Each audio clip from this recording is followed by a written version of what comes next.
So, Eric, we've talked about syndicating and Disney and what a big deal that was for WCW. I assume just having the Disney brand associated with WCW helped and made it easier to have these conversations with syndicators or television executives. Is that fair to say? 100%. Now, 100%. we know that happens again with Hulk Hogan. He is the big brand in wrestling, so that has to help. And I'm asking you, and Hulk won't hear this, so you can tell the truth and nothing but the truth. So help you God.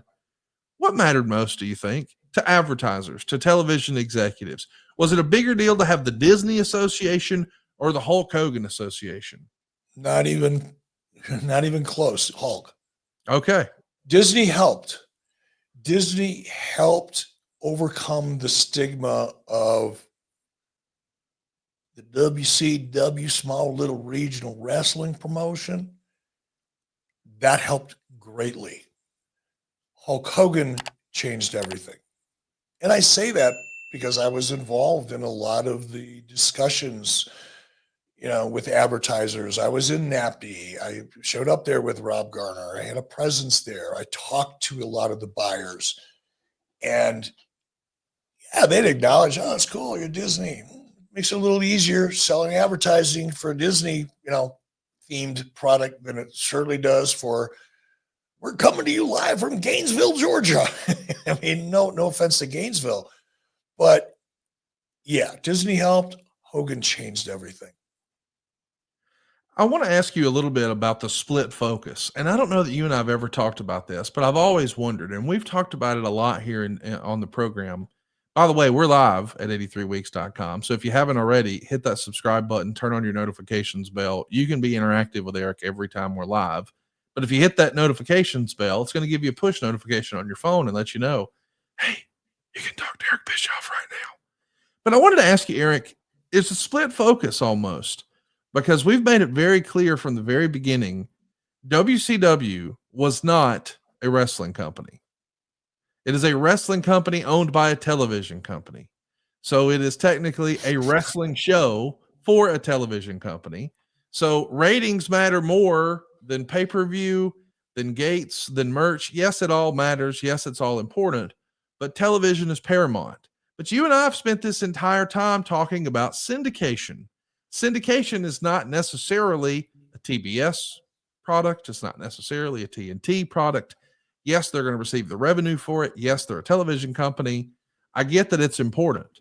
But can you tell us, was there ever a time where there was a discussion about this split focus, or did everybody just know, hey, as long as TBS is priority, you can do whatever you want on syndication, just grow it and make us some money?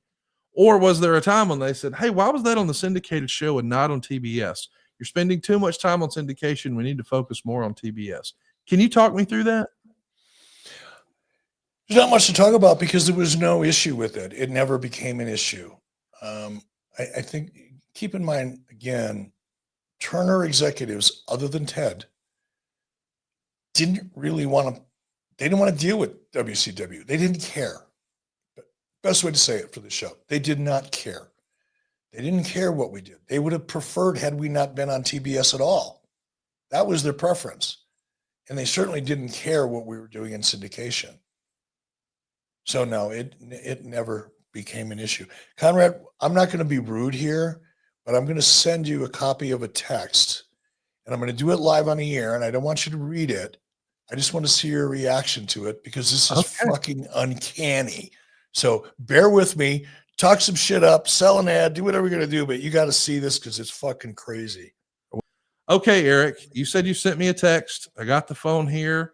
All right, don't give out any names and don't read the text, but just I'm anxious to see your reaction. And while you're reading through it, because it's a little bit of a text, I just want to say I want to thank everybody here on YouTube for being a part of 83 Weeks. This is still some of the most fun that I have during the course of the week. I know sometimes I go on and on and on talking about certain aspects of the business that I'm very passionate about.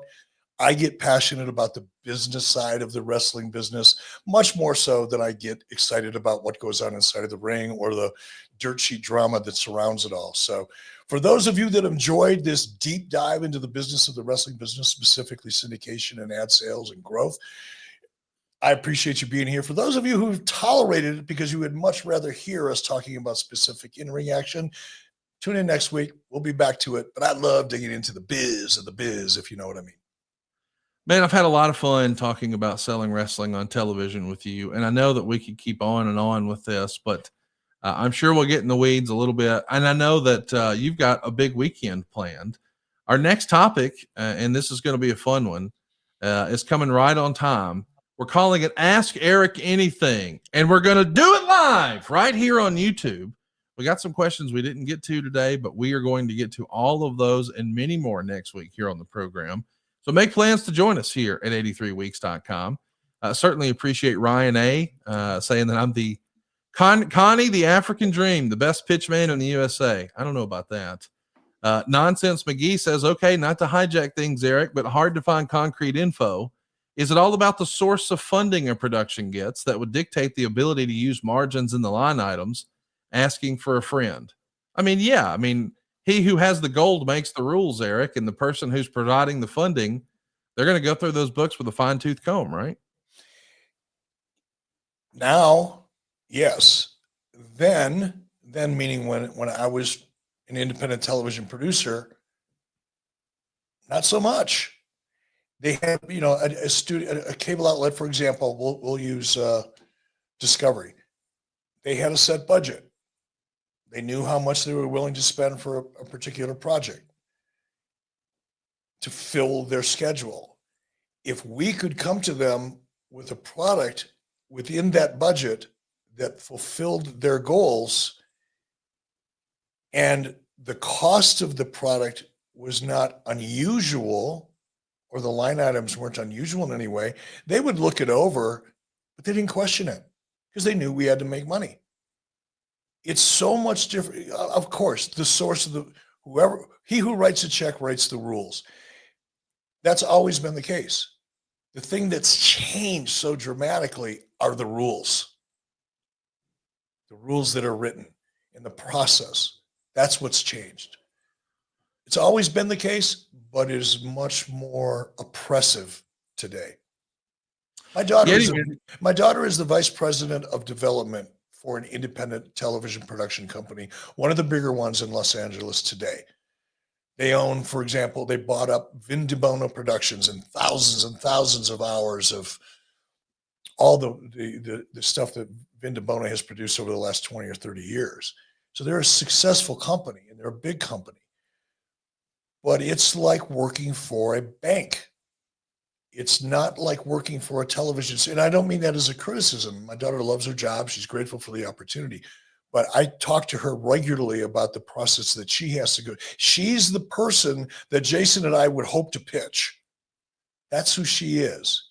And in her role, the things that she has to go through to get a project greenlit are hard for me to imagine having to deal with.